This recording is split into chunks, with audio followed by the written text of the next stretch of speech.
Atau juga yang perempuan itu haid, ya, usia yang paling minimal itu adalah 9 tahun. Perempuan nih biasanya kelas berapa tuh? Bisa kelas 3, kelas 4, sekarang udah banyak tuh yang pada udah balik wanita tuh haid. Atau juga dia tidak mengalami haid perempuan, ya, dan juga tidak mengalami ihtilam anak laki gitu ya, nggak pakai ngimpi nih ihtilam. Tapi dengan catatan para ulama fikih, dia itu udah mencukupi usianya 15 tahun.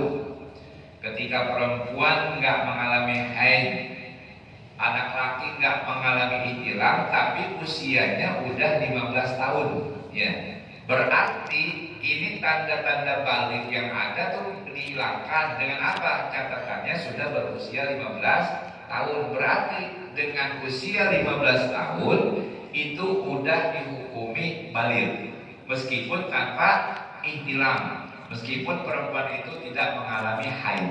Nah, ini 3 alamatul bulugh, ya, tanda balik anak-anak kita kalau kami ini berarti itu dikatakan balik, ya. Termasuk juga orang yang balik terkena pembebanan untuk melaksanakan ibadah puasa.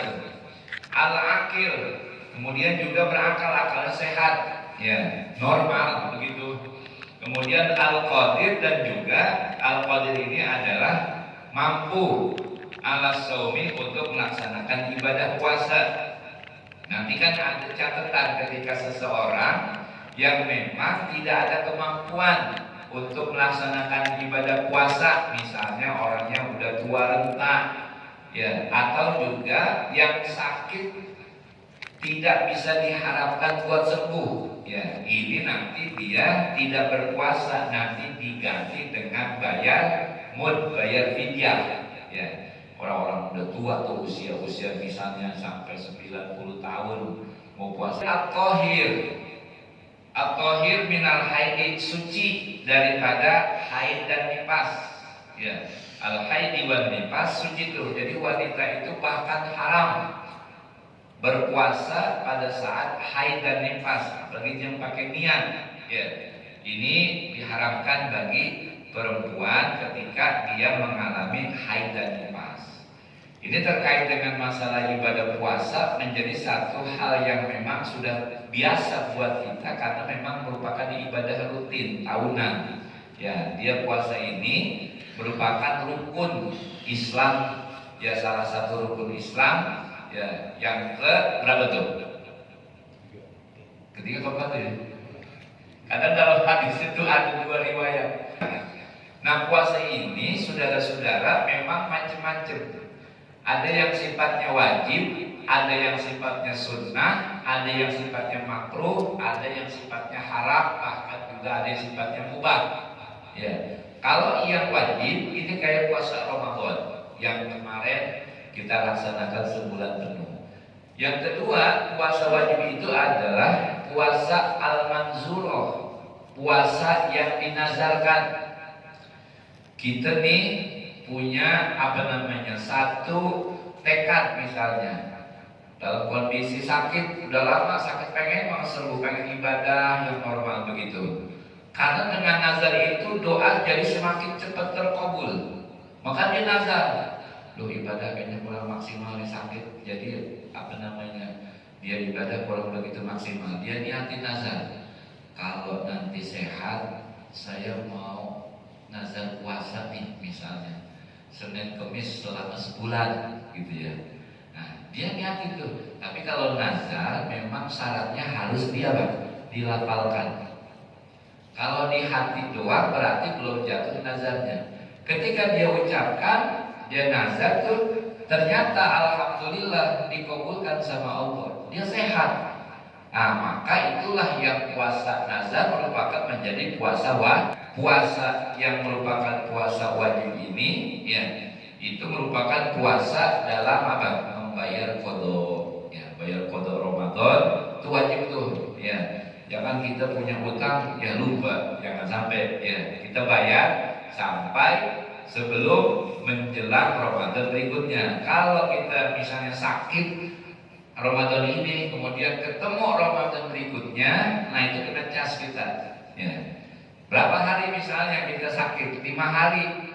Ketemu sampai Ramadan berikutnya, belum bayar juga. Bayar kodok puasa dan juga kita bayar cas gitu. Kenapa? Bayar mutnya 7 hari, berarti 7 mut kita keluarin berasnya. Buat siapa? Fuqara atau masakin. Kalau dalam mazhab Syafi'i begitu, ya, ketemu Ramadan berikutnya dengan catatan kalau dia lalai. Berbeda orang yang memang misalnya menyusui atau dengan Idul Fitri.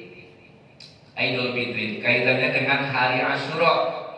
Ya, misalnya tanggal 8, tanggal 9 besok nih kita mau masuk bulan Muharram, itu sunnah melaksanakan puasa. Ya, disunahkan tanggal 8, tanggal 9 Muharram, atau juga Zulhijjah, hari Arafah kita puasa, atau juga Senin, Kamis, atau juga Ayyamul Bid, tanggal 13, 14, 15. Tuh. Nah, ini banyak termasuk puasa apa? Puasa Nabi Daud, ya, nyelim, ya. Termasuk puasa-puasa yang ada tuh yang disunnahkan, ini merupakan puasa yang memang dianjurkan sama Nabi, ya. Nah, ini kita boleh tuh ngamalin, ya, termasuk di bulan Muharram diupayain tanggal 8, tanggal 9, hari Tasu'a, hari Asyura, ya 9, 10 maksudnya, ya, hari Tasu'a tanggal 9 Muharram, tanggal 10 Muharram tuh hari Asyura. Nah, ini kesunahan pahala gede, ya. Kemudian ada juga puasa yang memang diharapkan. Puasa yang diharapkan itu ya puasa pada hari-hari raya, ya. Tanggal 1 Syawal puasa, itu bener kali saking semangatnya mau puasa. Nah, saking semangat tapi nggak boleh haram. Atau juga tanggal 10 hari nahar, Zulhijjah kemarin, nggak boleh kita. Ya, ini puasa-puasa yang diharamkan. Atau juga bagi perempuan yang haid dan nifas, 7 puasa yang nggak boleh, haram juga. Ya. Dan juga ada lagi puasa yang dimakruhkan. Kapan? Puasa yang memang dia laksanakan cuma nggak ada gandengannya. Dia puasa hari Jumat sendirian, khusus itu, nah itu makruh tuh. Atau juga di hari Sabtu dia puasa gitu. Nah, ini kalau nggak ada sandarannya atau sandingannya dengan digabung dengan hari berikutnya, itu menjadi makruh. Termasuk juga pada hari-hari yang memang pertengahan daripada bulan Sya'ban. Ya, bahkan ada yang bilang mengharapkan tuh hari Syak namanya, tanggal 30 Sya'ban itu dikatakan hari Syak untuk berpuasa. Ya, nah ini termasuk hari-hari atau puasa yang dikatakan makruh. Ya, ada lagi puasa yang dikatakan mubah. Kapan tuh puasa dikatakan mubah? Puasa yang memang nggak ada dalam kategori syariat ini. Dia niat berpuasa dalam rangka apa? Buat mendekatin ibadah kepada Allah. Nah, ini boleh, ya, dengan catatan tidak bertentangan dengan ajaran Islam. Nah, kalau puasa mingguan itu Senin, Kamis. Kemudian bulanan puasa hari Ayyamul Bid 13, 14, 15 tuh Nabi sering kerjain. Dan puasa tahunan, ya. Puasa yang termasuk nggak boleh juga puasa sepanjang tahun. Kagak dari lihat tuh. Wa alaman soddaqahu faqat, dan bagi orang yang membenarkan, mempercayai orang yang melihat tadi. Jadi kalau seandainya pemerintah belum tetepin, berarti yang wajib untuk melaksanakan ibadah puasa Ramadan adalah bagi orang yang sudah melihat hilal. Atau juga orang yang sudah melihat hilal, misalnya seseorang melihat hilal, oh ada tuh hilal kelihatan, kemudian dia kabarin temannya mempercayai, maka dia wajib untuk melaksanakan ibadah Ramadan. Kalau sekarang kita udah ada badannya, ya, dari pemerintah itu sudah ada perangkat-perangkat yang memang wajib untuk kita patuhi, ya, wajib kita patuhi. Sudah ada perangkat dari pemerintah yang menetapkan tentang kapan kita harus puasa Ramadan. Kemudian kita lanjutkan faslun, ya. Wa syurutu sihhatis shaumi, syarat syarat sahnya puasa Ramadan sintatun ada 6. Nah, ini udah kita pahami dan kita dalami untuk mengingat kembali nih. Ya, sahnya puasa itu syaratnya ada 6. Al-awwalu yang pertama adalah al-islamu, satu Islam. Jadi kalau seandainya fala yasihu min kafirin, maka kagak sah tuh ya bagi orang kafir untuk melaksanakan ibadah puasa. Wasani at-tamyiz, yang kedua adalah tamyiz. Tamyiz itu adalah anak yang memang sudah bisa membedakan mana yang baik dan yang buruk. Gampangnya tuh anak udah bisa cebok dah. Nah, itu namanya termasuk orang yang dikatakan mumayyiz. Ya, fala yasihu min majnun. Nah, maka enggak satu kalau seandainya ya ada orang gila tuh, wasobiyin, dan juga anak kecil, ghairu mumayyizin, yang memang bukan mumayyiz. Jadi syarat yang kedua ibadah puasa itu harus mumayyiz. Ya. Mumayyiz itu dia udah dikatakan sah, meskipun memang nanti pahalanya itu masih orang tuanya yang pegang. Ketika dia sudah balik, baru dia bisa mendapatkan ya tempat ya untuk taklif pahala, memegang pahala dan juga mendapatkan dosa. Ya, itu mumayyiz ketika sudah balik. Jadi syaratnya minimal itu puasa di bawah tamyiz, minimal banget di bawah tamyiz itu enggak sah. Kemudian wasalisu yang ketiga an-naqa'u, suci minal haidi wan nifas. Yang tadi nih ya, harus bersih. Perempuan itu enggak boleh haram melaksanakan ibadah puasa manakala sedang mengalami haid dan nifas termasuk wiladah tuh. Ya. Kapan? Jami'an nahari, sepanjang siang. Ya, dimulai dari apa tuh? Dari waktu subuh sampai datangnya waktu maghrib. Cuma kan kadang-kadang kita jadi dipersoalkan ketika membahas masalah itu sebagai salah satu ijtihad.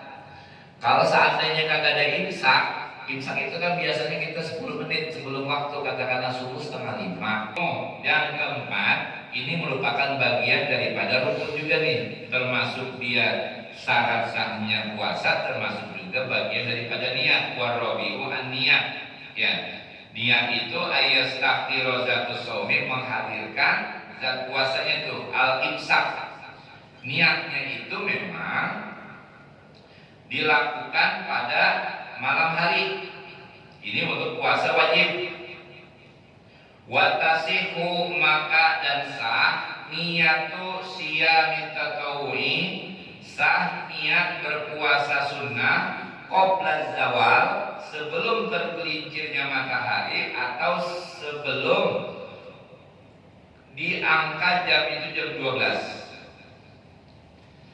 Jadi boleh tuh kalau seandainya niat berpuasa sunnah itu sebelum tergelincirnya matahari, artinya sebelum zuhur tuh.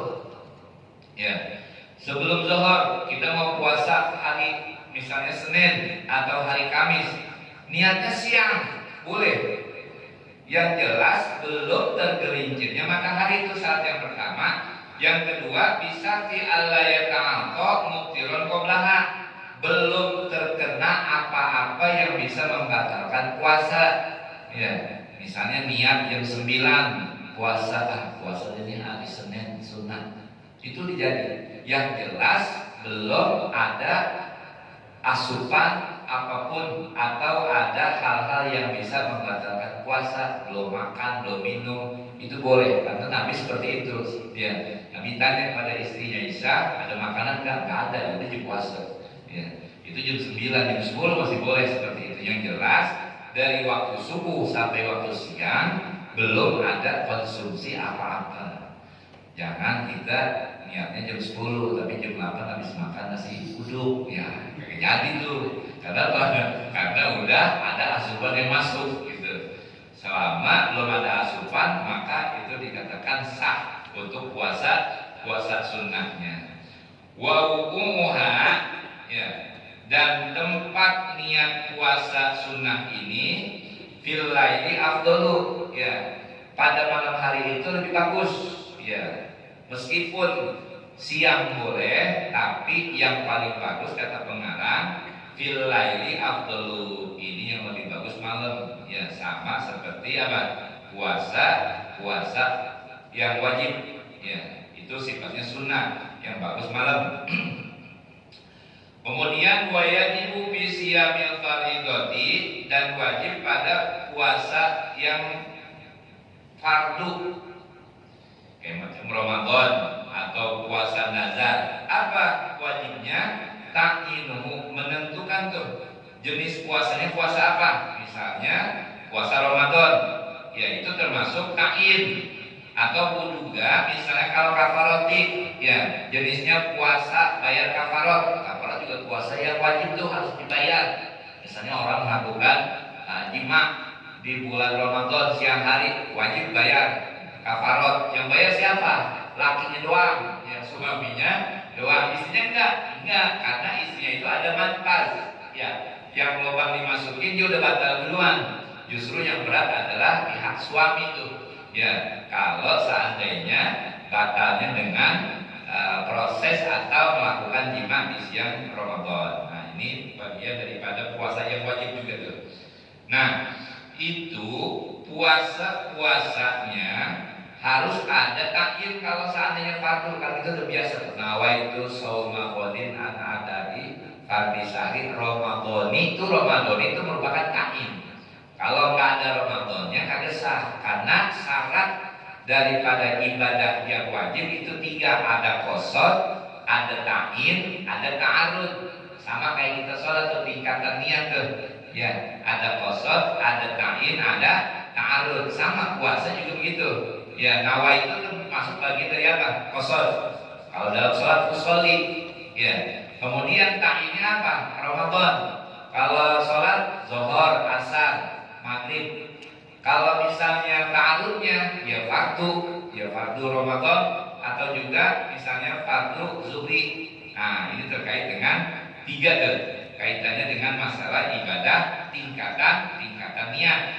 Maka di sini wajib fi siyamil fardhati, wajib pada puasa fardu. Untuk apa? Takin, untuk menentukan daripada jenisnya. Wa wuqu'u niyatihi, dan juga menempatkan niatnya fi juz'in minal laili, pada sebagian malam. Jadi niatnya itu kita hadirkan pada sebagian malam. Di dalam mazhab Imam Syafi'i, setelah maghrib, ya masuk maghrib itu udah termasuk bagian malam, ya habis maghrib, habis isya, ya. Tapi menurut mazhab Imam Malik, kalau di bawah jam 12 itu belum termasuk apa? Belum termasuk malam. Kalau menurut mazhab Imam Malik, di atas jam 12 itu baru dikatakan malam. Ya, ini perbedaan, ya takrif dari pengertian malam menurut ulama Syafi'i dan ulama Maliki. Jadi kalau kita boleh tuh habis buka langsung kita niat lagi, atau juga habis tarawih. Tapi kalau menurut Imam Malik dia nggak bisa, ya dia melaksanakannya justru setelah jam 12, ya jam 12 malam itu baru niat. Kemudian wal afdolu, dan yang paling afdol, wuqu'uha, menempatkan niat itu fi sulusil akhirati, pada sepertiga malam akhir. Ya sekitar jam berapa? Di atas jam 2 ada tuh. Jam 2, jam 3, jam 4 itu termasuk sulusul akhir. Ya, itu yang paling bagus, yang paling afdol. Ya, untuk kita menanamkan, mentabiatkan niat kita pada hati kita. Jadi kalau ini udah biasa kita, makanya kalau kita puasa Ramadan, di awal malam pertama Ramadan kita bawa 2 niat. Kalau niat yang pertama masih sore, kita baca tuh nawaitu shauma qadin an ada ifati syahri Ramadhani hadhihi sanati